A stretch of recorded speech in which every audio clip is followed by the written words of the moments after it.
কারণ আজ আমি তোমার সাথেই থাকবো। বলে ঈশা বিছানায় উঠে বসলো। আয়াস আবারও অবাক কণ্ঠে বলল, আমার সাথে থাকবি মানে? তুই আমার সাথে থাকবি কেন? কেন আবার? কাল থেকে তুমি তো আমাকে তেমন সময় দিতে পারবে না, তাই আমি ঠিক করেছি আমি আজ তোমার সাথে থাকবো। কেন, তোমার প্রবলেম আছে? পাগলি, আমার প্রবলেম থাকবে কেন? তুই হঠাৎ বিনা কারণে আমার রুমে থাকতে চাইছিস, তাই জিজ্ঞেস করলাম। আচ্ছা শুয়ে পড়, রাত অনেক হয়েছে। সাথে সাথে ঈশা আয়াসের বুকের উপর মাথা রেখে আয়াসকে শক্ত করে জড়িয়ে ধরে শুয়ে পড়ল। আয়াস তো অবাকের উপর অবাক। ঈশার মাথা ঠিক আছে তো? কি সব করছো? আগে তো কখন এভাবে জেগে থাকা অবস্থায় ওকে জড়িয়ে ধরেনি ঈশা। তাহলে আজ কেন? কাল না হয় ভয় পেয়ে ওর বুকে মাথা রাখার বায়না ধরেছিল, কিন্তু আজ তো ভয় পাচ্ছে না, তাহলে আজ কেন? ঈশা, তুই ঠিক আছিস? ঈশা আরেকটু নড়ে চড়ে আয়াসকে আরো শক্ত করে জড়িয়ে ধরে বলল, কেন, আমার আবার কি হবে? না মানে তুই তো কখনো এভাবে শুতে চাস না, তাই জিজ্ঞেস করছি আর কি। আর তাছাড়া তুই না বলিস আমার সাথে থাকলে আমি নাকি চেপে ধরে তোর হাড়গোড় সব ভেঙে ফেলবো? তাহলে আজ কেন?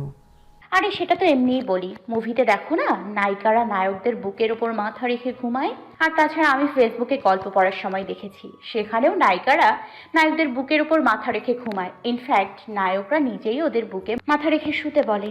তুমি কোথায় বলবে আমাকে, তা না করে আমি ঠিক আছি কিনা জানতে চাইছো? আজব। তাই নাকি? একদম তাই। বাহ, আপনি তাহলে ফেসবুকও চালান? আমার তো জানা ছিল না। তা ম্যাডাম, আপনার ফেসবুক অ্যাকাউন্টটা কে ক্রিয়েট করে দিয়েছে শুনি? কেউ না, আমি নিজে ইউটিউব দেখে ক্রিয়েট করেছি। ও, আজকাল তাহলে অনেক কিছু শিখে গিয়েছেন। আমাকে না জানিয়ে ফেসবুকও চালাচ্ছেন। Good, very good.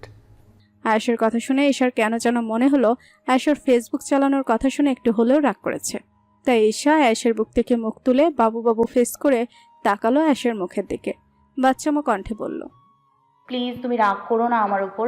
আমি জাস্ট গল্প পড়ার জন্যই ক্রিয়েট করেছি, তাছাড়া আর কিছু করি না। এমনকি কোনো ফ্রেন্ডও নেই, আর প্রোফাইলও লক করা। প্লিজ বকা দিও না। এমন আদুরে গলায় বললে কারো কি সম্ভব এই বাচ্চাটাকে বকা দেওয়া? আয়েশও পারল না, বরং শান্ত কণ্ঠে বলল, কথা বলার জন্য বুক থেকে মাথা তুলতে হয়? মাথা রাখ আর ঘুমানোর চেষ্টা কর। আগে বলো তুমি আগে শো, তারপর যা বলার বল। ঈশার না পেরে আয়েশের কথা মতো আবারও আগের মতো আয়েশের বুকে মাথা রেখে আয়েশকে জড়িয়ে ধরে শুয়ে পড়ল। তারপর বলল, এবার বলো তুমি আমার উপর রেগে নেই তো? না। ঈশা খুশি হলো, খুশি হয়ে বলল। তাহলে আমার মাথায় হাত বুলিয়ে দাও। ঈশার বাচ্চামাগুলো দেখে আয়েশ মনে মনে হাসলো, তবে ঈশাকে বুঝতে দিল না সেটা, বরং মুখটা স্বাভাবিক রেখে ঈশার মাথায় হাত বুলিয়ে দিতে দিতে স্বাভাবিক কণ্ঠে বলল, এটাও কি গল্পে পড়েছিস? কোনটা? এই যে মাথায় হাত বুলিয়ে দিতে বললি, এটা তোর ফেসবুকের নায়করা কি নায়িকাকে মাথায় হাত বুলিয়ে দেয়? সাথে সাথে ঈশা উৎফুল্ল কণ্ঠে বলল, হ্যাঁ দেয় তো। যখন নায়িকাদের ঘুম আসে না বা নায়কদের মন খারাপ থাকে, তখন নায়করা নায়িকাদের মাথায় হাত বুলিয়ে ওদের ঘুম পাড়িয়ে দেয়। তাই নাকি? হুম। কিছু সময় রুমের মাঝে পিনপতন নীরবতা বিরাজ করলো। নীরবতাকে বিদায় জানিয়ে ঈশার মাথায় হাত বুলিয়ে দিতে দিতে হঠাৎ আয়াস বলল, ঈশা, তোকে কিছু কথা বলবো, মন দিয়ে শুনবি কেমন? ওকে, বলো না কি কথা। জানিস মানুষের মনটা বড্ড অদ্ভুত, কখন কিভাবে বদলে যায় কেউ বলতে পারে না।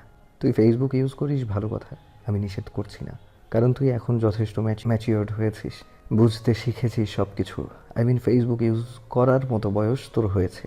বাট ওই যে বললাম, মানুষের মন বড্ড অদ্ভুত, কখন কিভাবে বদলে যায় কেউ বলতে পারে না। এখানেও ঠিক তাই। আমি জানি তুই গল্প পড়ার জন্যই ফেসবুক চালাস, বাট বলা তো যায় না কখন তোর মন কি রিয়্যাক্ট করে। তাই তোকে একটা রিকোয়েস্ট করছি, আজ ফেসবুক ইউজ করিস সেটা ভালো কথা, বাট কখনো কোনো ছেলেকে ফ্রেন্ড লিস্টে রাখবি না, কখনো কোনো ছেলের ফ্রেন্ড রিকোয়েস্ট অ্যাকসেপ্ট করবি না। ইনফ্যাক্ট কোনো ছেলের সাথে যেন তোর অ্যাড না থাকে, বুঝতে পেরেছিস? হুম।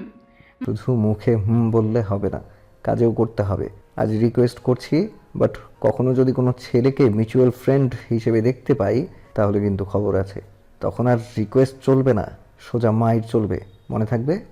মনে থাকবে না আবার? মনে না থাকলে যে আমার কপালে দুঃখ আছে সেটা আমি ভালো করেই জানি। গুড, এখন ঘুমা, অনেক রাত হয়েছে। ঈশা কিছু বলল না, কারণ ও জানে আয়েশ ওকে নিয়ে কতটা পজিটিভ। ভাগ্য ভালো যে আয়েশ ওকে কিছু বলেনি।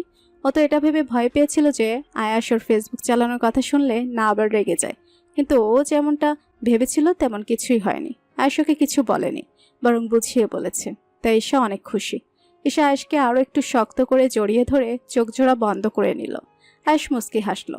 পাগলিটা এমনভাবে ওকে জড়িয়ে ধরেছে যেন পারলে এখনই ওর বুকে ঢুকে যাবে। ঈশার জায়গায় এখন যদি ও ঈশাকে জড়িয়ে ধরতো তাহলে ঈশা তেতে বলতো, কি করছো কি, দেখছো না গরম লাগছে, তার উপর এমনভাবে জড়িয়ে ধরছো, গরমে তো জান বেরিয়ে যাচ্ছে। কিংবা বলতো, এভাবে জড়িয়ে ধরেছো কেন, এভাবে কেউ জড়িয়ে ধরে, মনে হচ্ছে আমার হাড়গোড় সব ভেঙে গুঁড়ো গুঁড়ো হয়ে যাবে। কথাগুলো ভেবে আয়াসও আবারও হাসলো। কিছু সময় ঈশার নিঃশ্বাসের শব্দ শুনে বুঝতে পারলো ঈশা ঘুমিয়ে পড়েছে। তো আয়াস ঈশার মাথায় হাত বুলিয়ে দেওয়াটা তখনও থামায়নি। ঈশার মাথায় হাত বুলিয়ে দিতে দিতে কখন যে আয়াসের ঘুম এসে গেছে বুঝতেই পারেনি। পরের দিন মুখের উপর হঠাৎ পানের ছিটা পড়তেই আয়াসের ঘুমটা হালকা হয়ে গেল। কিন্তু ঘুমের রেশ এখনো কিছুটা থেকে যাওয়ায় চোখ জোড়া খুলতে ইচ্ছে করছে না। তাই চোখ বন্ধ রেখে সেভাবেই শুয়ে রইল। কিন্তু কয়েক সেকেন্ড যেতেই আবারও মুখের উপর পানের ছিটা পড়ল। এবার আর চোখ বন্ধ করে থাকলো না আয়াস। শত বিরক্তি নিয়ে আড়মোড়া ভাঙতে ভাঙতে চোখ জোড়া মেলে তাকালো। সাথে সাথে আয়াসের চোখ জোড়া আটকে গেল আয়নার সামনে দাঁড়িয়ে থাকা রমণীটির উপর। दिल का दारिया बेही गया इश्क इबादत बान ही गया खुद को मुझे तू सब दे मेरी जरूरत तू बन गया बात दिल की नजरों की सस किया राहे तेरी कसम तेरे बिन अब ना लेंगे एक भी दम तुझे कितना चाहने लगे हम तेरे साथ हूँ मैं जाएंगा खत्म तुझे कितना सहने लागे हम तुझे कितना चाहने लागे हम तेरे बिन अब ना लेंगे एक भी दम। ঈশা আয়নার সামনে দাঁড়িয়ে টাওয়েল দিয়ে ঝেড়ে ঝেড়ে চুল মুছছিল আর গুনগুন করে এই গানটি গাইছিল। ঈশাকে দেখে বোঝা যাচ্ছে সকাল সকাল গোসল করেছে। ঈশাকে এমন স্নিগ্ধ অবস্থায় দেখে আয়েশার চোখটা সেখানে আটকে পড়েছে। মেয়েদেরকে গোসল করার পর বুঝি এমন সুন্দর লাগে, নাকি শুধু ঈশাকে এমন সুন্দর লাগছে, আর নাকি আয়েশ ওকে ভালোবাসে বলে আয়েশের কাছে ঈশাকে সুন্দর দেখাচ্ছে।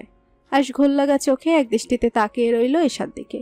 কিন্তু কয়েক সেকেন্ড যেতেই আবারও মুখের উপর ঈশার চুলের পানি এসে পড়তে আয়েশের ঘোরটা কেটে গেল। তবে ওর মুখে ঈশার চুলের পানি পড়ার জন্য ঈশাকে কোনো রকম রাগ দেখালো না, বরং মুচকি হেসে মাথার নিচে দুহাত রেখে সোজা হয়ে শুয়ে ঈশার দিকে তাকিয়ে সরস গলায় বলল, বাহ, আজ মনটা অনেক ফুরফুরে দেখছি, আবার মনের সুখে গানও গাইছিস। তা গানটা কি আমাকে ডেডিকেট করেছিল? আয়াসের কণ্ঠ পেয়ে ঈশা এক নজর আয়াসের দিকে তাকিয়ে আবার আয়নার দিকে তাকিয়ে চুলগুলো টাওয়াল দিয়ে মুছতে মুছতে বলল, তোমাকে ডেডিকেট করব কেন, আমার ইচ্ছে হয়েছে তাই গিয়েছি। তাই? হুম। আচ্ছা, সেই না হয় বুঝলাম, কিন্তু তুই সকাল সকাল শাওয়ার নিচ্ছিস কেন? শাওয়ার নেওয়ার মতো কিছু তো আমাদের মধ্যে হয়নি। আয়েশের কথার মানেটা ঈশা বুঝতে পারেনি, তাই বিরক্তি ভরা কণ্ঠে বলল, আজব, শাওয়ার নেওয়ার মতো কি হবে, আমি কলেজে যাব তাই শাওয়ার নিয়েছি। কলেজে যাবি ভালো কথা, শাওয়ার নিয়েছিস সেটাও ভালো কথা, কিন্তু আমার ওয়াশরুমে নিলি কেন? এখন যদি মা কিংবা ছোটো মা কেউ তোকে এই অবস্থায় দেখে কি ভাববে?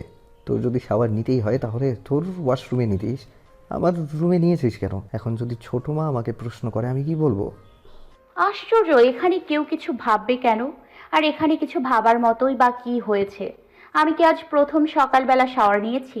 আমি তো কলেজে গেলে রোজই শাওয়ার নিই। আমার ওয়াশরুমের শাওয়ারটা দিয়ে পানি পড়ছে না, তাই তোমার ওয়াশরুমে শাওয়ার নিয়েছি। এতে এত ভাবাভাবির কি আছে? তোর রুমে খারাপ হয়েছে তো অন্য রুম ছিল না? আমার রুমেই আসতে হলো? অন্য রুমগুলোতেও তো ওয়াশরুম আছে, সেখানে যেতিস, আমার রুমে আসলি কেন? তুমি বোধহয় ঘুম থেকে উঠে পাগল হয়ে গেছো। অন্য সময় যদি আমি অন্য রুমে যাই তখন বলো আমার রুম থাকতে তোকে অন্য রুমে যেতে হবে কেন? আর এখন যখন আসছি তখন বলছো কেন এসছি? আজব, ঘুম থেকে উঠে কি তোমার মাথা টাথা খারাপ হয়ে গেছে? ধ্যাৎ, তোকে বলাটাই বেকার। কেন যে কাল আমার সাথে রেখেছিলাম, আমার সাথে না থাকলে তো আর প্রবলেম হতো না। নিজ মনে কথাগুলো বের করছিল আয়াস। তখনই রুমে আনিশা বেগম আসলেন। ঈশাকে আয়নার সামনে দাঁড়িয়ে চুল মুছতে দেখে আনিশা বেগম বাঁকা হেসে আয়াসকে উদ্দেশ্য করে বললেন, आयाश की ব্যাপার, ডাল में कुछ काला काला লাগছে, कुछ हुआ क्या? আনিশা বেগমের কণ্ঠ শুনে আয়েশ সাথে সাথে শোয়া থেকে উঠে বসে পড়ল। মায়ের কথাগুলো ঈশা বুঝতে না পারলে আয়েশ বেশ বুঝতে পারছে ছোট মা কি বোঝাতে চাইছে, তাই আমতা আমতা গলায় বলল, ছোটো মা, তুমি আসলে যেমনটা ভাবছো তেমন কিছুই না। তাই? কিন্তু আমার তো মনে হচ্ছে এসাই কুছ। না ছোটো মা, তুমি ভুল ভাবছো। আসলে আয়েশকে আমতা আমতা করতে দেখে আনিশা বেগম বাঁকা হেসে আয়েশের পাশে এসে বসে পড়লেন। ঈশা ওদের কথার আগামাথা বুঝতে না পেরে একবার আয়েশের দিকে তাকাচ্ছে আর একবার মায়ের দিকে তাকাচ্ছে। ঈশা, তুই তো রুমে যা, আমার আয়েশের সাথে কিছু কথা আছে। হ্যাঁ হ্যাঁ বলো, তোমার তো ওর সাথেই যত কথা। এই বলে ঈশা মুখ বাঁকিয়ে রুম থেকে বেরিয়ে চলে গেল। ঈশা চলে যেতেই আনিশা বেগম আয়েশের দিকে তাকিয়ে ভুরু নাচিয়ে বাঁকা হেসে বললেন, কি ব্যাপার? মনে হচ্ছে কাল ঈশা বোঝাতে এসে ঘুষ দিতে হয়েছে। আয়াসও কি আজকাল ঘুষ নেওয়া শুরু করেছে? হ্যাঁ,